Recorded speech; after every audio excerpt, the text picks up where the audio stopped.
राजा रघुवंशी हत्याकांड मामले में शिलांग पुलिस ने अब जाकर चार्जशीट दायर की है। चार्जशीट में पुलिस ने स्टेप बाय स्टेप बताया है कि किसने हत्या की, किसने हत्या की प्लानिंग की, मास्टरमाइंड कौन था, सब कुछ डिटेल में बताया है।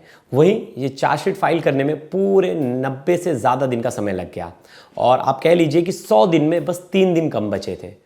और अब पुलिस ने पूरी जो चार्जशीट है वो कोर्ट में दायर कर दी है, जिसके बाद घर वालों का रिप्लाई आया है, जो राजा के परिवार वाले, और वो सेटिस्फाई हैं पुलिस की चार्जशीट से, पुलिस की इन्वेस्टिगेशन से। वहीं 790 पन्नों की ये पूरी चार्जशीट है और इसमें बताया है कि जो राजा की वाइफ है उसका क्या रोल था, जो बाकी लोग थे उनका क्या रोल था और किसने क्या कुछ किया, ये सब कुछ डिटेल में समझाया गया है। तो इस वीडियो में हम जानेंगे क्या कुछ चार्जशीट में बताया गया है। लास्ट तक की वीडियो जरूर देखिएगा। नमस्कार, मेरा नाम है प्रवेश पांडे और आप देख रहे हो क्राइम तक। बात कर लेते हैं अब राजा रघुवंशी की। राजा रघुवंशी केस में पुलिस ने चार्जशीट तो दायर कर ली है और 790 पन्ने की ये चार्जशीट है। इसमें पहला नाम जो है वो है विशाल चौहान का। कि उसकी क्या भूमिका थी, क्योंकि आपको याद होगा कि जो राजा की वाइफ है सोनम, उसके साथ 5 लोग गए थे शिलांग, और वो लोग कौन थे, उनका क्या रोल है, पुलिस ने अपनी चार्जशीट में बताया। तो पहले नाम आता है विशाल चौहान का। तो विशाल जो है वो राजा की मौत के टाइम, मतलब जगह पर जहाँ वो सेल्फी पॉइंट पर लेकर गए थे, वहाँ वो मौजूद था और उसने ही उसे कुल्हाड़ी से मारा। जो चाफड़ बोल रहे थे उससे सेल्फी पॉइंट पे मारा। पहला सर पर 2 वार किए, जिसके बाद वो ज़मीन पे गिर गया और उसके शरीर से खून निकलने लगा। फिर उसके बाद आता है नाम आकाश राजपूत का, जो दूसरा आरोपी है। ये सेल्फी पॉइंट पे कुछ दूरी पर बैठा था बाइक लेकर और ये निगरानी कर रहा था। अगर कोई आसपास में जाता दिखे तो ये आवाज़ लगाएगा कि अरे कोई आ रहा है या जा रहा है। इसको वहाँ निगरानी करने के लिए बिठाया था। देखिए, पहले ऐसा नाम आ रहा था कि आकाश राजपूत ने भी विशाल के साथ मारा है, लेकिन नहीं, आकाश जो था वो दूर बैठकर निगरानी रख रहा था। तीसरा नाम है आनंद कुर्मी, जो कि विशाल के साथ मौजूद था और आनंद के डॉक्यूमेंट से ही फर्जी सिम कार्ड खरीदे गए थे। जो ये आनंद है ये भी विशाल के साथ, जब वो उससे मार रहा था तभी विशाल के साथ वहाँ खड़ा था और आनंद के आईडी कार्ड पर जो है फर्जी डॉक्यूमेंट से इन्होंने सिम कार्ड खरीदा था। वही सिम कार्ड वो सोनम यूज़ कर रही थी और बाकी लोग यूज़ कर रहे थे। अब इसके बाद आता है नाम सोनम रघुवंशी का। सोनम वही है जिसने प्लान करके उसे सेल्फी पॉइंट तक लाया और विशाल को वार करने का इशारा किया। उसने विशाल को थम किया, जिसके बाद विशाल ने उस पर अटैक किया। फिर इसके बाद नाम आता है कि राज कुशवाहा कहाँ है इन सब के बीच में, जो सोनम का बॉयफ्रेंड। तो हत्या का जो मेन मास्टरमाइंड है इस पूरी चार्जशीट में बताया गया है वो है राज कुशवाहा। हत्या की पूरी जो प्लानिंग है वो राज कुशवाहा ने की। तो देखिए, अब तक हम समझ रहे थे कि सोनम रघुवंशी जो थी वो मास्टरमाइंड थी, लेकिन नहीं, सोनम रघुवंशी मास्टरमाइंड नहीं थी। आप उसे कह सकते हैं कि जो आरोपियों में जो दूसरे नंबर पर अगर रखा जाए तो वो सोनम रघुवंशी थी। पहले नंबर पर मास्टरमाइंड जो था वो राज कुशवाहा था। राज कुशवाहा ने ही पूरी प्लानिंग की थी कि किस तरह से इसे मौत के घाट उतारना है। इसके बाद आता है नाम शिलोम जेम्स, जो कि बिल्डिंग कॉन्ट्रैक्टर है और जो ब्रोकर था जिसने फ्लैट दिलाया था जब ये हत्या करके वापस आई थी इंदौर उसे रहने के लिए, और सबूत छिपाने का इसके ऊपर आरोप लगा है कि ये इसने मदद की। इसके बाद है बलबीर अहिवार, जिस फ्लैट में सोनम रुकी थी वहाँ का चौकीदार है और कारपेंटर के रूप में कार्यरत है। तो इसने भी सबूत के साथ छेड़छाड़ करने में और आरोपियों की मदद करने का इस पर आरोप लगा। उसके बाद आता है नाम लोकेंद्र तोमर। इसी के कहने पर जो सोनम का बैग था वो बलबीर ने जलाया था। तो इन सब का नाम प्रॉपर चार्जशीट में मेंटेन है। और अब तक जो लग रहा था, जो पूरी स्टोरी थी कि शुरुआत ऐसी हुई कि सोनम ने पूरी प्लानिंग रची, लेकिन शादी तय होने के बाद से ही सोनम ने एक अलग सिम कार्ड खरीदा आनंद के नाम पे। आनंद ने फर्जी डॉक्यूमेंट्स दिए थे, उसके नाम पर एक सिम कार्ड खरीदा और ये राज के साथ रेगुलर बात कर रही थी। पहले तो इनका प्लान ये था कि ये भाग जाएंगे और भाग के सोनम की स्कूटी साइड में खड़ा करेंगे और एक सोनम के ही जैसी लड़की, सोनम की कद काठी की लड़की को लाएंगे और उसकी डेड बॉडी हम नदी में फेंक देंगे, उसका चेहरा ख़राब करके। लेकिन ऐसा होता नहीं, इन्हें ऐसा कोई डेड बॉडी मिलता नहीं। ये ढूंढते हैं सरकारी अस्पताल और बहुत सारे लोगों से जानकारी निकालते, लेकिन ऐसा उन्हें मिलता नहीं। तो ये प्लान इनका फ्लॉप हो जाता है। ये चाहती थी मैं भाग जाऊँ और सब लोग सोचे मैं मर गई हूँ। तो इसमें जो है सोनम जो है सक्सेस नहीं कर पाती। फिर इसके बाद प्लान बनाते हैं भागने का, फिर उसमें भी बोलते हैं कि नहीं भागेंगे तो घर वाले ढूंढेंगे और पकड़ाई जाएंगे।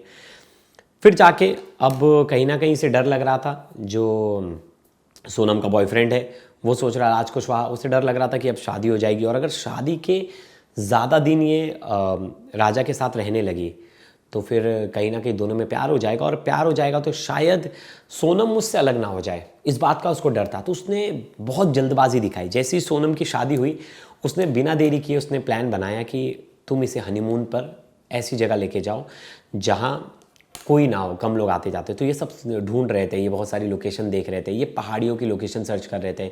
इन्होंने महाबलेश्वर देखा, माथेरान देखा जो मुंबई में है, और बहुत सारी ऐसी जगह देखी। फिर इन्हें पता चला कि जो मेघालय साइड है, शिलोंग साइड, वहाँ बड़े कम टूरिस्ट जाते हैं और थोड़ा थोड़ा हिडन प्लेस है और लोग कम जाते हैं, ट्रैकिंग वगैरह बहुत कम लोग करते हैं। इसके बाद इन्होंने प्लान किया कि कैसे कैसे लेकर जाना है।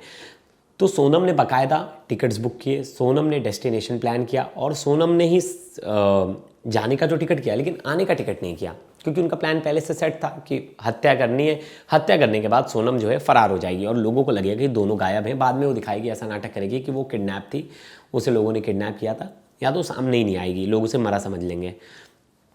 अब इन सब चीज़ के बीच में अब जब ये प्लानिंग कर रहे थे, तब राज कुशवाहा पहले ये तो प्लानिंग करता है कि मैं भी आऊँगा पीछे, मैं भी साथ में आऊँगा शिलोंग तक। लेकिन बाद में वो पलट जाता है, वो बोलता है अगर मैं वहाँ गया तो लोगों को शक होगा, अगर मैं गायब हुआ तो मुझे यहाँ रहना पड़ेगा। तो स्टेशन से जब ये सोनम निकल गई, तो राज जो है वो अपने बाकी दोस्तों को छोड़ने गया था। वो बाकी दोस्तों को जब वहाँ छोड़ने गया था तो वो उनके साथ नहीं गया, और उनको कुछ पैसे भी दिए जो कि सोनम के पैसे थे, पैसे भी दिए उनकी मदद के लिए, हेल्प करने के लिए। अब ऐसे में 17 जून को शिलोंग पुलिस ने, एसआईटी ने राजा रघुवंशी के परिवार से पूछताछ की थी, और करीब 2 घंटे के करीब उनसे पूछताछ हुई, जिसमें सचिन, विपिन और उनके भाई और उनकी मम्मी जो है सब लोगों ने बताया। किसी को शुरुआत में ये विश्वास नहीं हो रहा था कि सोनम रघुवंशी इस पूरे हत्याकांड में शामिल होगी, क्योंकि घर वाले पूजा पाठ कर रहे थे और घर वाले चाह रहे थे कि दोनों लोग बच जाए। बहुत बार लगा कि ह्यूमन ट्रैफिकिंग का केस होगा, बहुत बार ये तक लगा कि इन्हें किसी ने किडनैप कर लिया, लेकिन कोई फिरौती के लिए मांग नहीं आई। तो ऐसी बहुत सारी चीज़ें हो रही थी उस समय में, ये समझना, और नए नए एंगल्स आ रहे थे केसेस में। तो लग रहा था कि इन परिवार के साथ कुछ गलत हो गया है। लेकिन जैसे जैसे जांच आगे बढ़ी और चीज़ें साफ होने लगी, धीरे धीरे चीज़ें निकलने लगी, तब पता चला नहीं, ये तो पूरा मामला हत्या का है और मर्डर का है। और सोनम ने जो 2 झूठ बोले थे, वो 2 झूठ जो थे वो मुख्य कारण बने इस केस को सॉल्व करने का। पहला झूठ था, उसने जब फ़ोन किया और फ़ोन कर जब उसने बताया था, मुझे तारीख थी 24 तारीख के, हाँ 24 तारीख के बाद जब उसने फ़ोन किया था और उसने बताया था कि मेरे साथ ही हैं और उनका मोबाइल फ़ोन अभी डिस्चार्ज हो गया है और हम लोग अभी, मम्मी बहुत थक गए, मेरा फास्ट था, मैंने खाना भी नहीं खाया। यहाँ उसने झूठ बोला, मेरा फास्ट था, मैंने खाना नहीं खाया। लेकिन सीसीटीवी फुटेज में जब होटल का फुटेज देखा गया तो जिसमें साफ साफ दिखाई दे रहा है वो खाना खा रही है, और उसके आसपास 3-4 लोग और थे।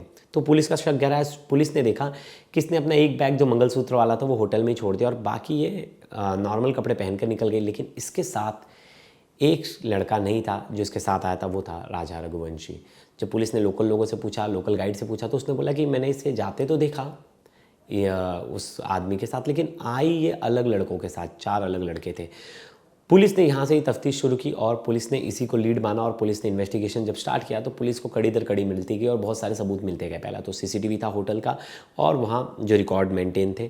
फिर दूसरा, कॉल रिकॉर्डिंग निकाली गई तो पता चला कि एक लड़के से बात करी जिसका नाम राज कुशवाहा है। पुलिस जब तक पहुंचती राज कुशवाहा और बाकी लड़कों तक, तब तक सोनम वहाँ से फरार हो गई थी। सोनम वापस आ जाती है इंदौर में किराए के घर पे रहने लगती है, लेकिन इसे लगता है कि मैं इंदौर में कहीं ना कहीं पकड़ा जाऊंगी। फिर ये वापस से प्लान करती है और वापस से भाग जाती है, और भाग जाती है तो फिर अब इसे लगता है कि ये सही जगह पहुंची। ये गाज़ीपुर ढूंढते हुए 2-3 जगह, और जगह का इससे मिस्टेक हो जाता है और इसे पता चल जाता है इसको कि इसके बॉयफ्रेंड तक पुलिस पहुंच चुकी है और ये कभी भी पकड़ा जाएगी। तो ये अपने बॉयफ्रेंड से बात करती है और प्लान करती है सरेंडर करने का, और एक झूठी कहानी बनाती है। जब ढाबे पे पहुंचती है, जब पुलिस उसे पकड़कर, पुलिस को कॉल जाता है तो बोलती है कि मुझे लोगों ने किडनैप किया था और मुझे छोड़ दिया, मैं यहाँ तक बच के कैसे तो आई हूँ।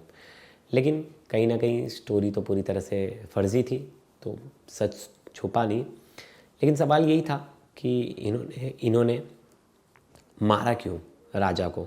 छोड़ भी सकती थी, भाग सकती थी, लेकिन इन सब चीज़ों के जो सवाल के जवाब है, अब जो पूरी चार्जशीट है, अब वो डिटेल में जब सामने आ जाएगी तो उसमें बहुत सारी चीज़ें हैं जो पढ़कर पता चलेंगी कि क्या कुछ है उसमें। और मैं जैसे ही मेरे हाथ में वो चार्जशीट आ जाएगी आज, मैं डिटेल में बताऊंगा कि क्या क्या रीज़न थे, वजह क्या क्या थी, किस वजह से पूरी प्लानिंग की गई, कब कब क्या क्या प्लानिंग हुई, उसमें सब कुछ डिटेल में लिखा होगा।